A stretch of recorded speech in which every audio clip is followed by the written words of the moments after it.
Welcome back, you guys. We continue with Kinji's story. In the dungeon, Kinji's company meets with a weird structure of zombified workers attacking them. They grab Eldman from the exploration team, turning him into one of them, after which they retreat to the ruin. Then suddenly, the group realizes that Kinji was missing and only his underwear was found at his last sight. Through her amazing sense of smell, Rim can tell where Kinji is located. The rest of the group follows her to a passageway leading to deeper parts of the dungeon. There they find these zombified workers. These workers are under some kind of spell that makes them work endlessly, creating potions. The group now pretends to be zombified too, in order to find some help. Soon, Shia blows the cover, forcing the group to fight their way to the sign responsible for the magic effect. And they destroy the sign, freeing all the workers and Eldman from it. Kinji's smell leads them to their target responsible for the spell. It turns out the ghost story was true. An ancient mage forced to work to death is back as an undead, pissed at the entire world. Kinji resembled the person who wronged her, so she pulled him away. Realizing he was a different person, she apologizes to him. Mage's plan was to make everyone work as hard as she did before she died. Kinji tells her that everyone is already at that point, so her plan won't change a thing. She thanks Kinji for the news that led her to find peace, and then vanishes into the afterlife. Moving further into the dungeon, they find an abandoned shop belonging to the company. The owner was a girl named Cindy who was unable to complete her quota due to a lack of people. Kinji tries to get her to give them freebies based on their mutual dislike for the company, but she refuses. She is determined to fight, so she can buy back the shop from the company. Kinji decides to help her.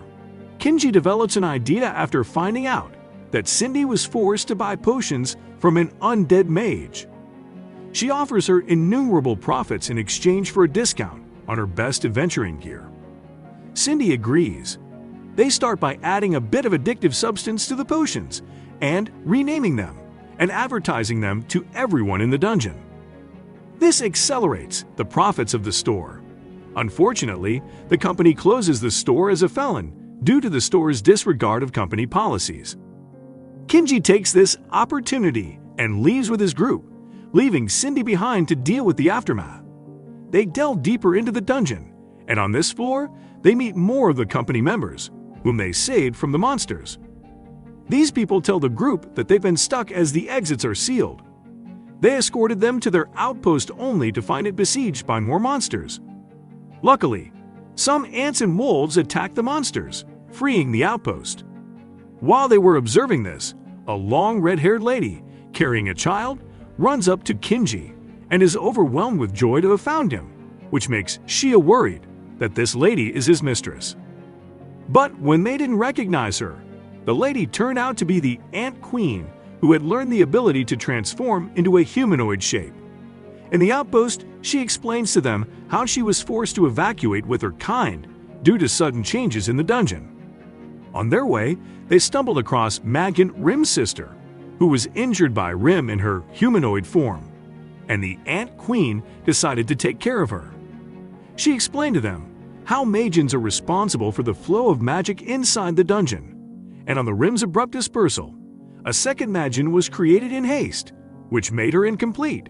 Rim's injury weakened her, leading to complete chaos in the dungeon. It was also affecting the Magian, so if the group healed the Magian, it would also restore the dungeon. Rim feels responsible for her and tries to help her by offering food, but the mother doesn't trust anyone and lashes out on Rim.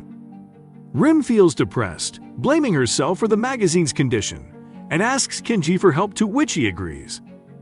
The next day, Kinji asks everyone at the outpost to help and restore the ecosystem at the current floor as it would help Imagine. During this, Rim stays with Imagine, trying to tend to her. Despite Imagine's hostility, Rim gains her trust and convinces her to take some medicine to help reduce the fever. At the same time, with others' help, the ecosystem at current floor is mended, which helps in the improvement of Imagine's condition, and everyone returns to the outpost. On Kinji's suggestion to give Imagine a name, Rim names her Sky. Suddenly, the Sky feels pain as something changes in the dungeon. Belzebub's personal bodyguard, led by Alus, tries to fight the monsters, but the dungeon keeps spawning to stop them. But the group arrives and rescues them to safety. Kinji's trying his best to persuade them to join him to fight the monsters together. Alus asks him why he is doing this, to which Kinji replies that he is trying to help Sky. Their coordinated attack works, and the rim destroys the pillar that is creating the monsters, which stabilizes the Sky's condition. Moving to the next floor, they found the location Belzebub was seeking. In the name of checking traps, Kinji moves forward and draws the power of the dungeon into himself, taking control of all the dungeon. Alus men are shaken by betrayal. A few days later, Kinji crashes the Demonite market and also deserts their store by opening his own delivery system. Cindy is happy with the profits of her store as Kinji uses it for her company. Wannabe is in research and refining Demonite and is very grateful for his accomplishments. While Belzebub and her subordinate are out drinking and depressed, they run into Ranga, who tells her it is not too late for Belzebub to change her ways. Belzebub chases Ranga away furiously and suddenly thinks of an idea to utilize Shia. Stubborn Shia didn't leave the company she worked for her entire life, and Belzebub used her to out Kinji in regards to all the laws he had broken, and added more dirt to it falsely and got him arrested.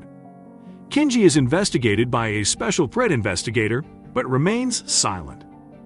Shia sees Kinji's in lock and blames herself and apologizes to Kinji while healing him. She tells him that she just wanted to make sure that people are not being abused. Kinji explains that he is not mad at her, as the two of them are very different, and it is inevitable that they'll crash sometimes. While remembering his childhood, he tells her he won't give up and will rise to a position of high power where no one can bind him. Worried about him, Kinji's friend resorts to an emergency manual that he left behind in case something went incredibly wrong. A month later, a company shareholder meeting is taking place, where Belzebub is promoted to become director of the company. Then, to her shock, the host announces that Kinji will be the new CEO of the company. Kinji's friend explains how they used all the capital of the Black Dungeon Company to buy major shares of Belzebub's company, and by getting the trust of majority of shareholders, made them vote for Kinji. At this point, Kinji comes and tells them that thanks to Shia's efforts, he's been deemed falsely arrested and released by a special threats investigator herself. Now, Kinji completely takes over Belzebub's company, having her work under him. As time passes, Wannabe notices changes in Kinji's behavior. Thinking that Kinji wants to leave to his world, Wannabe, Shia, Rim, and Ranga throw him a farewell party. At the party, it is revealed that Kinji doesn't want to leave and plans to take over the dungeons in the entire world, expanding the Black Dungeon Company to every corner. Everyone is happy that he is not leaving. Thank you so much for waiting till end. If the video was interesting, I hope you liked it too. Hit the like button and subscribe to our channel for part 3. I'll meet you guys soon with new exciting videos. And don't forget to subscribe.